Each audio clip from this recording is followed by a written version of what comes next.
One of the big things is we do our workshops, obviously, every Tuesday evening at 6:30, and it's 30 minutes of time to share with you. And we don't want to waste your time. So I really appreciate you coming here, but we want to give you information that you can use that when you're not here. These were never set up as chiropractic pep rallies, but tonight you'll hear a lot of stats and things of that nature of the importance of staying healthy, doing the things that you're supposed to be doing and why you should be doing them, and giving you some understanding of why you're under care, or why you brought a guest, or why you refer people here to be under care. Really, it's very, very important because a lot of people. I was talking with someone earlier today, and they were talking about how when they're here is the only time things hurt. And it's funny because they never lay down in that position. They never lay down in that position. And and it's funny, just because things don't hurt, and what I said was, just because things don't hurt doesn't mean that the problem still isn't there. Okay, you have to be very aware of that. And we are looking at tonight how long it really takes to stay healthy and to do the things that are healthy. But it really is a journey. Who has ever heard this the statement that to enjoy the journey, and not worry about the end?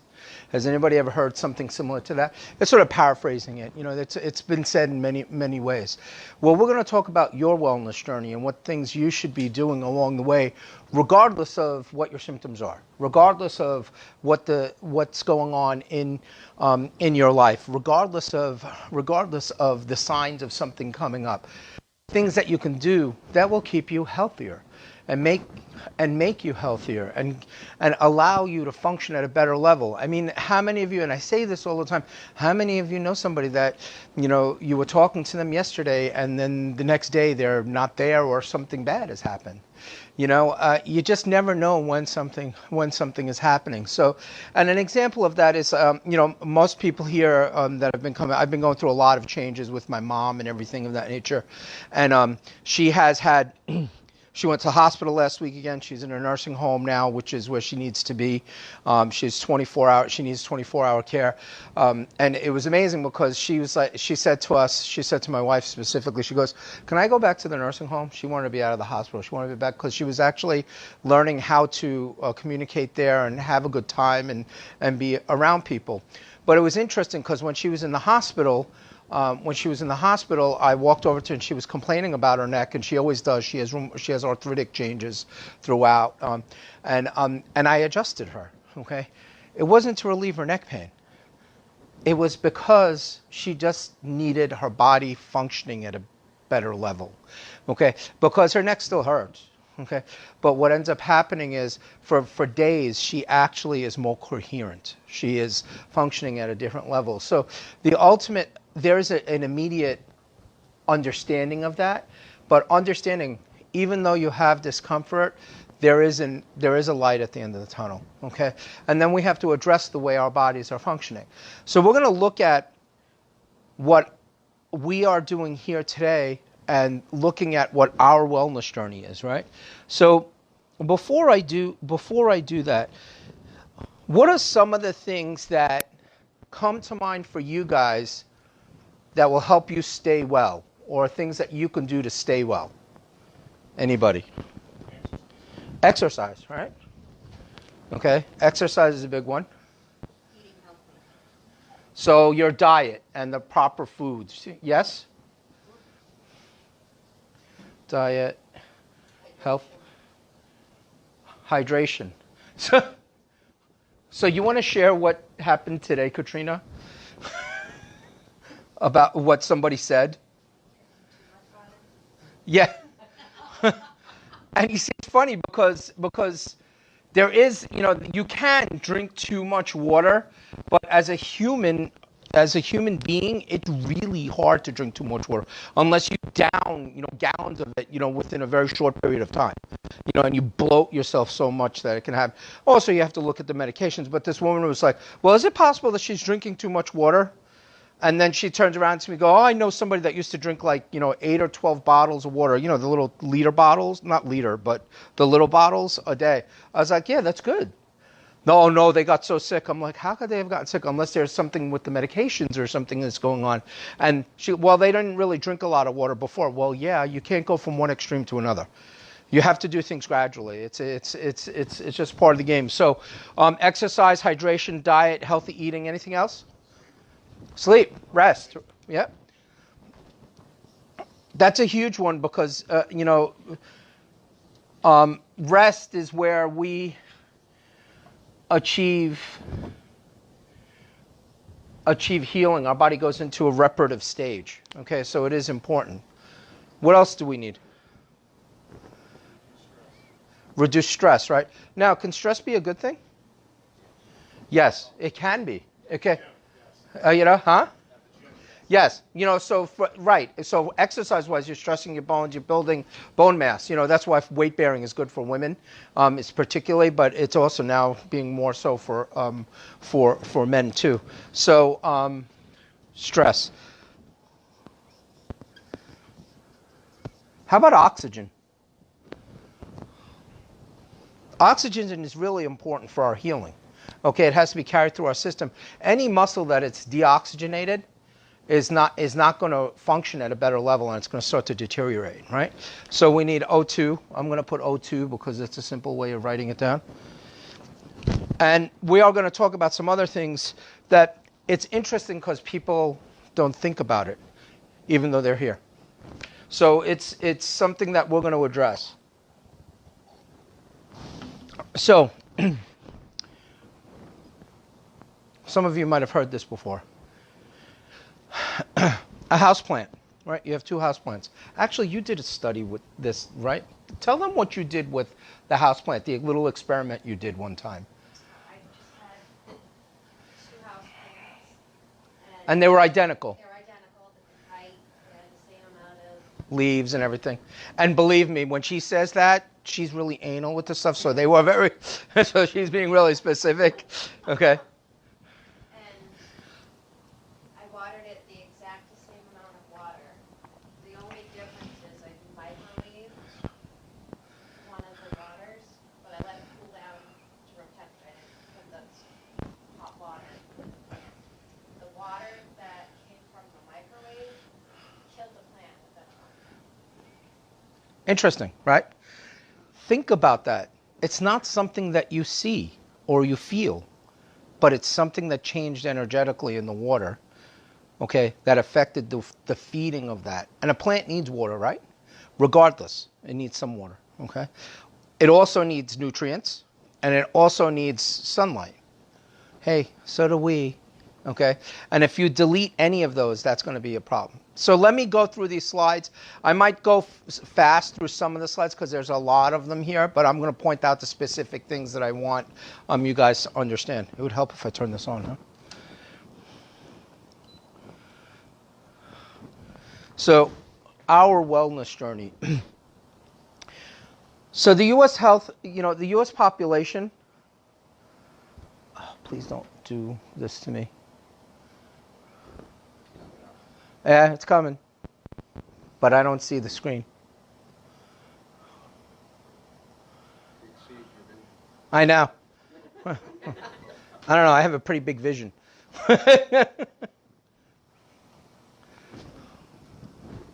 So it's saying it has no source. Let me see.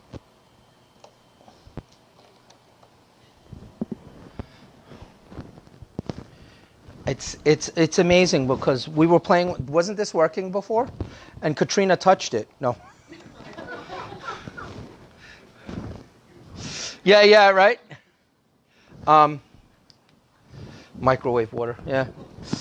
So it's so funny because it was working before, and we had it all set up.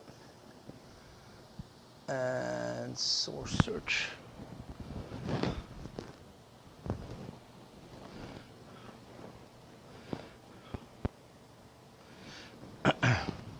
I apologize about this because this was working. We had it all set up when we came in here. Haha. That's so weird. I don't understand why it does that. Yay! It worked. Okay. So like I said, so the U.S. population we're basically at a health disadvantage, right? So the average person per capita in the United States spends $9,400 on quote unquote healthcare. Okay, and is it really healthcare? That's the question that we have to ask ourselves, right? So this is from 2014, so it's pretty accurate. It's pretty up to date. Results in the adverse health outcomes that comes with all of these things that go on. There's a lot of adverse birth outcomes. There's a lot of injuries and homicides, adolescent pregnancies, HIV and AIDS, drug-related mortality, obesity and diabetes, heart disease. All of this stuff is still going on, and we're spending all this money on healthcare, right? There's a problem with this. Okay, you have to think about the journey that you're taking. How long did it take us to get to this point? A long time. It took us a long time to have these things. There are studies out there that show how these have increased like 4, 5, 10-fold, okay, of all these things that are going on, right? So we have to look at our journey and see where we're going and the things that are going on in the United States and the decisions and choices that people are making, okay? Lung disease, disability is a big one. So this guy here, Ravi Zacharias, people are dying from what they believe to be true. So what does that mean? So, go ahead. What you're being told versus what's reality. That's correct. Okay. So people believe that by taking a medication, and it's changing, thank God, that taking a medication is going to make them healthy. That by going and treating a symptom is going to make them healthy. Is that true? Maybe. But in reality, if that's all you're doing is you're chasing down the rabbit hole, okay, you just keep getting more and more of the stuff. If people are asked to believe in something, they really have to take a leap of faith to believe in it. B.J. Palmer, the developer of chiropractic, the son of D.D. Palmer, the founder of chiropractic, he made a trip to the volcanoes somewhere in like Hawaii or something like that. And he took some medications and some cough syrup and stuff and poured it into the volcano and said, do the things that we're taking, the pills, potions, lotions, have more power than that what nature has given us to heal? And it's a question you need to ask yourself because it's your journey. It's your thing. How long does it really take? How long is it going to take for you to get healthy? Does it ever really end? I mean, does health really ever take a break? Our bodies, our brains are programmed to be healthy, but we got to feed them. We got to make sure. We got to look at exercise, diet, rest, reducing bad stress, oxygen intake. All of these things go hand in hand. So if you look at it from here and how long does it really take, lifetime care is really not a choice. Taking care of yourself is not a choice. You can make it a choice. You can make it a choice. You can say, well, I'll take care of it later. But what usually happens when you do that? You never get around to doing it. Either you keep putting it off, right? It's like, and then all of a sudden you keep putting it off, you go to the doctor, It's like, it's funny because I was talking to a woman yesterday morning, and we were talking about, and she's a little older than me, maybe my age. I don't know. I don't think so. I think she might be a couple of years older than me. But she was saying that every week she gets adjusted, and every week she goes for a massage. Okay, and that's her health care. Okay, she doesn't take medications. She goes to the medical doctor to get checked periodically for things, but she doesn't get checked. That's her health care. Okay, she takes time, invests into her health, and she goes, whenever I go to the medical doctor, they always ask me what medications I'm taking, and she says none. You're laughing, Peter. Why are you laughing? Because it's the same thing, right? It's the same thing, right? You know, you think about and if you know how much healthier you are now than you were what 5 years ago, 10 years ago? Years ago. Yeah, 10 years ago, right? I mean, and it's amazing.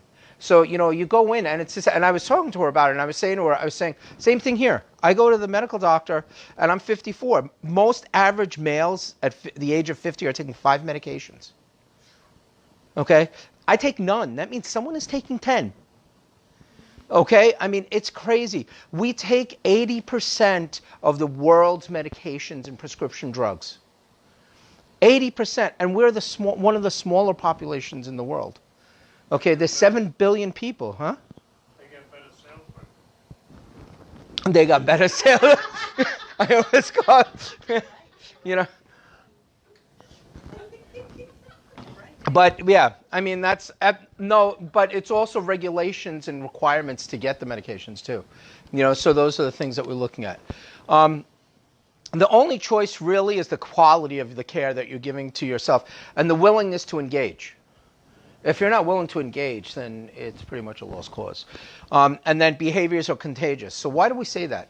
Because it's you guys. I mean, like I see you two guys, family, you know, coming in, and then all of a sudden it's like someone else. So behaviors are contagious. The things that we learn, subluxations can be behavioral, lifetime, you know, things that we're taught. You know, if you see your mom hunching over doing something, hey, guess what? You're going to do the same thing.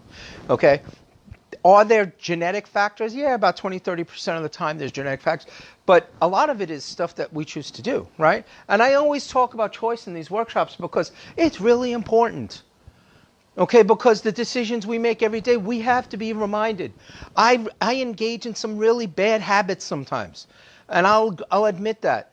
But I try to, you can't really make up for them, but I try to make sure that I'm doing good things along the way too, right? So there's an engagement spectrum that you have to look at, right? So you see the funny faces and things of that nature. And we have these up around the office.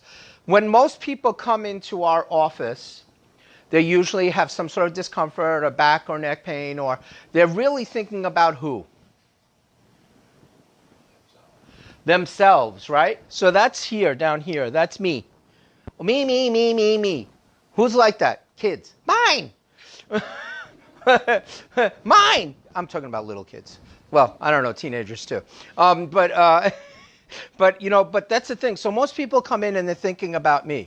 Then what ends up happening is you become aware that something is going on, that you have to address it. Okay? That you're like, oh, wait, there's something more to this, right? So it's like, hey, I'm not exercising. When you first start exercising, it's about getting in shape and saying, oh, I want to look better. But eventually you start coming to this awareness and saying, wow, I'm healthier when I'm doing this. I feel better, but I'm also a nicer person when I'm with other people, right? So those are the things that we look at, right? So this can hold true for any part of your life, okay? Then you start to seek the answers and look for the answers and come from a different place. Because now you're looking into it and you're starting to say to yourself, what can I do to maybe improve my exercise routine? Or can I improve my nutrition to support my exercise routine? Or can I do exercise and nutrition to support my adjustments? Or can I walk? These are the things that you start looking at, right?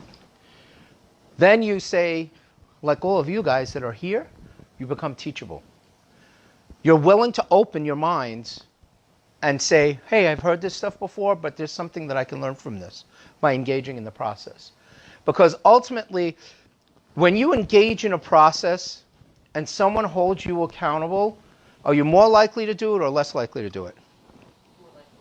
More likely to do it, in most cases, right? In some cases, when like when I was a teenager, and some teenagers and some kids, they become rebellious. They don't want to do it. Okay, but as they grow older, they start learning. And they start saying, oh, maybe there was something to what they said. Okay, but there's some rough times that go through it. So it's not always easy. It's really not always easy to do these things. And just think about your lives and the families and the kids and people that you have around you. Okay, just like your adjustments, it's not always easy. Okay, it's not always easy to go through these things. And you have to be willing to learn to do those things. Then what happens is beliefs start coming in. So we talked about beliefs, right? I believe in something.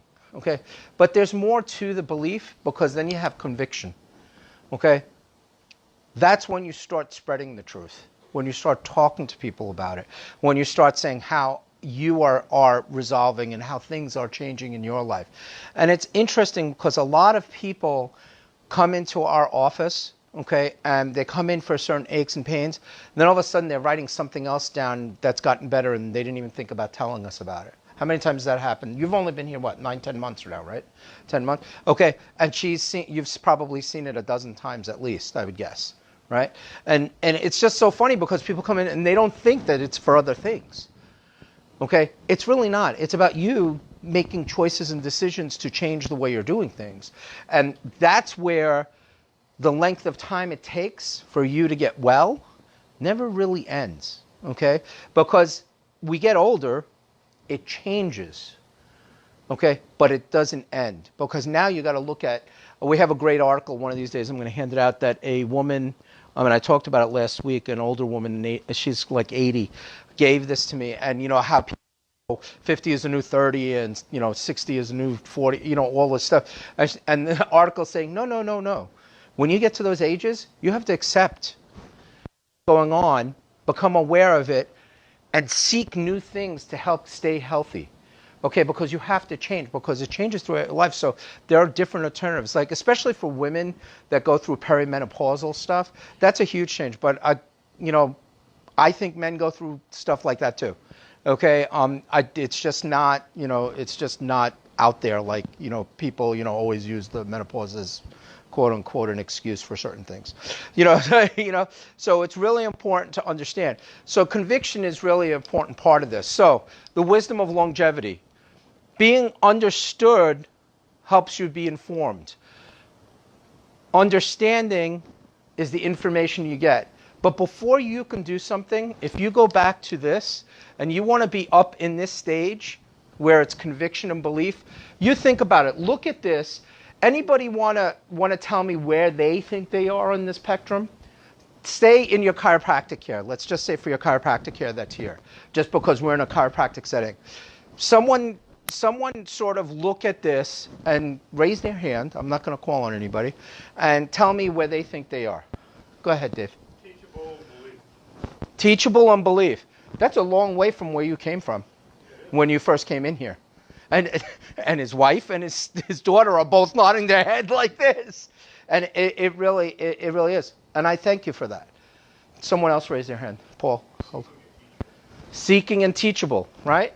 So the thing is, and that has been a change for you since you've been here too, okay? Without a doubt. And I've seen it, and we've all seen it too. We've noticed it. Go ahead, Peter. Conviction. Yeah. It's religion. Yeah. It really is. You- Sure is my medicine chest. Yeah, and it's true. If you knew what he was talking about and you knew his background, I can't share it obviously, but Peter has transformed his life by eating differently, being here on a consistent basis. Really approaching things, and he has made a huge difference. Salt and sugar. Got rid of it. Out of your diet. Yeah. It changed. Yeah, no more salt and sugar in your diet, and that can make a difference. And I know, people talk about FODMAP diets and things of that nature, but it allows to support all the other things that you're doing, right? Because he's physically active. So thank you for sharing, guys. So one of the biggest things that comes from this is, and there's sayings about this and things of that nature. The people that are sitting here, you want to be understood first before you can understand somebody's stuff that's going on.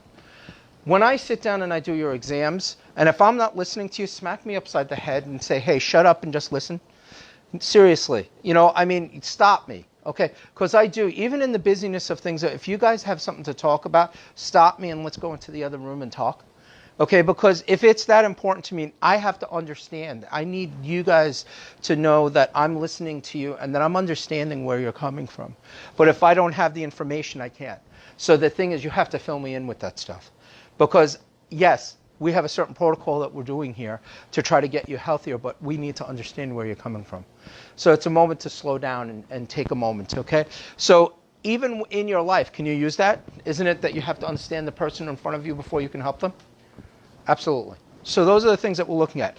So this triangle, some of you have seen, and this is what we call the hierarchy of needs of our body: food and nutrients, which is what Peter was talking about; water, which is up on this chart, right? So diet, healthy eating, hydration; oxygen, that's up there, which because I said it.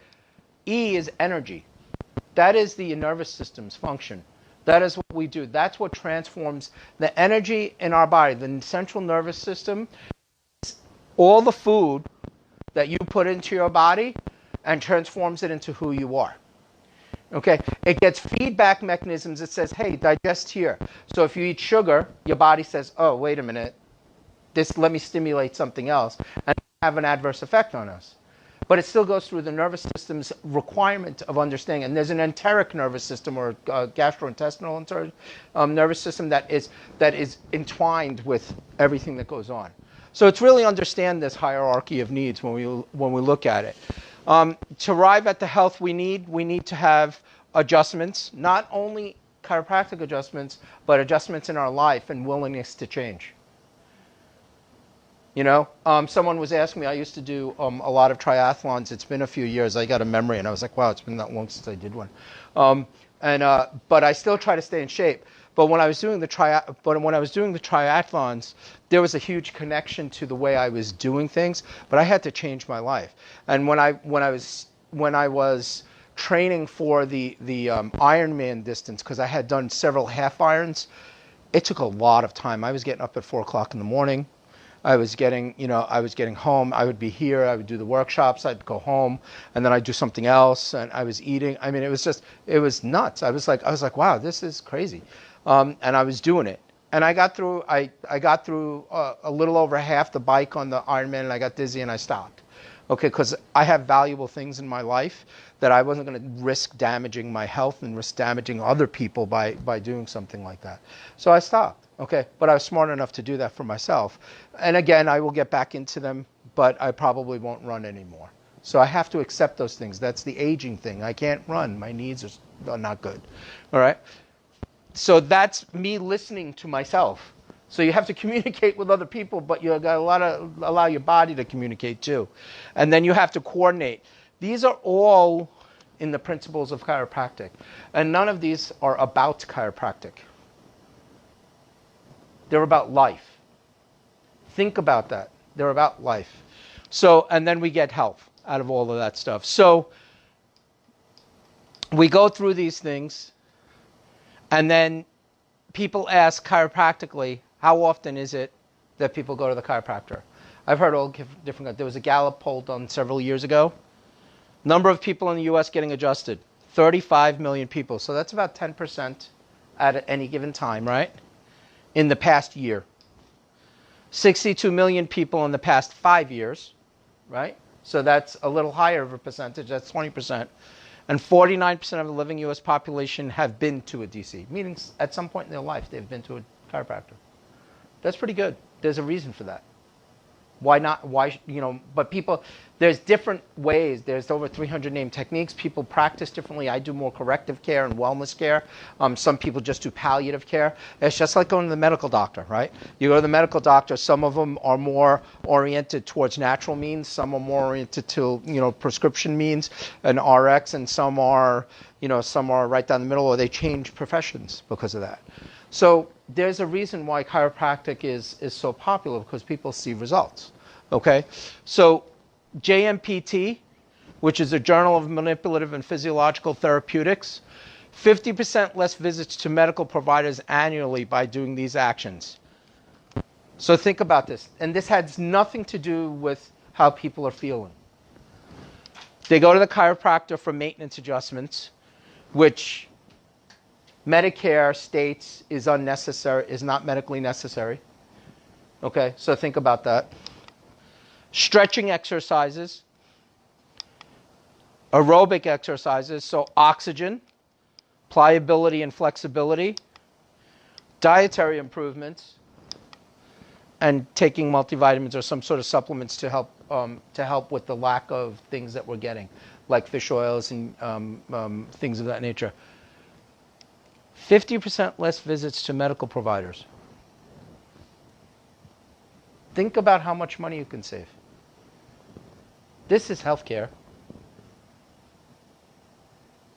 None of this is paid for by your insurance companies. They might give you some money back for exercise routines and things of that nature if you have a good, but it's really, they don't promote this.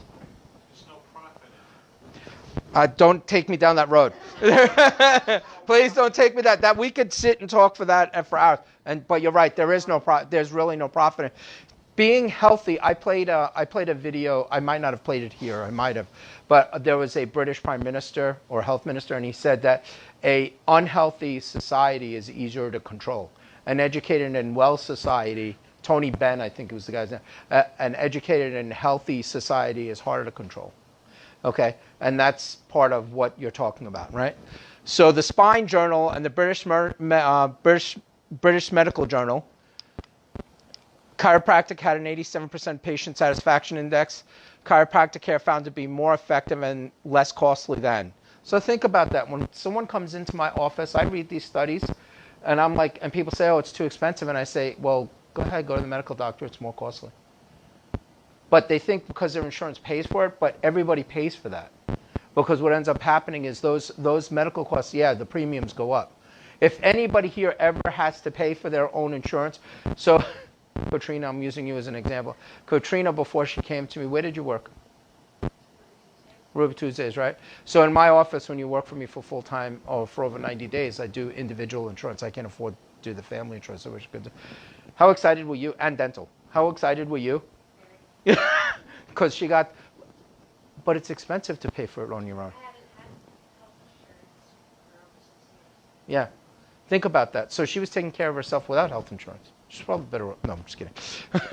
But it's important to. But the thing is, but the health insurance is there just like automobile insurance. It's there for a crisis. So it's important to understand that. I'm not belittling, but I tell you, I pay a family plan. I pay a lot of money each month. It's expensive, and the thing is, and all of those costs are because people want more and more. If you go to countries that have socialized medicine, those people pay a lot in taxes. The majority of, hey, score! Sorry. So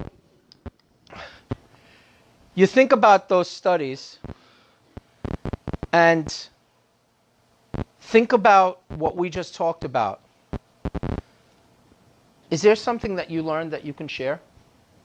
And just hashtag it, the Wellness Revolution. Is there something that you can do when you go home to change the way you're doing something? And it's a simple thing. It's little things at a time that are cumulative and add up. And chiropractically, one of the things that they show is that regardless of symptoms, signs, whatever it is, regular maintenance chiropractic care keeps you healthier. Is it going to cure all your ailments? No. But you know what? Thank you. Either is medication. That's correct. And you said that, not me. It's really important to understand that every decision we make is important. And my story is one of those stories that actually did very well with chiropractic, but I was taking 10 medications when I was 25 years old. I was on 6 for migraines, I had 2 spinal taps, and I was taking 4 for asthma and allergies. And went into a chiropractor, he did some stuff, and he showed me what was going on, made sense to me. I had been to the chiropractor before. Sometimes we're not ready. Sometimes, and that's why sometimes you have to approach it and say, people will say something to you like, but all of a sudden, one day they say, maybe I should check this out. There's something going on here. And I implore you, don't give up on the people you care about.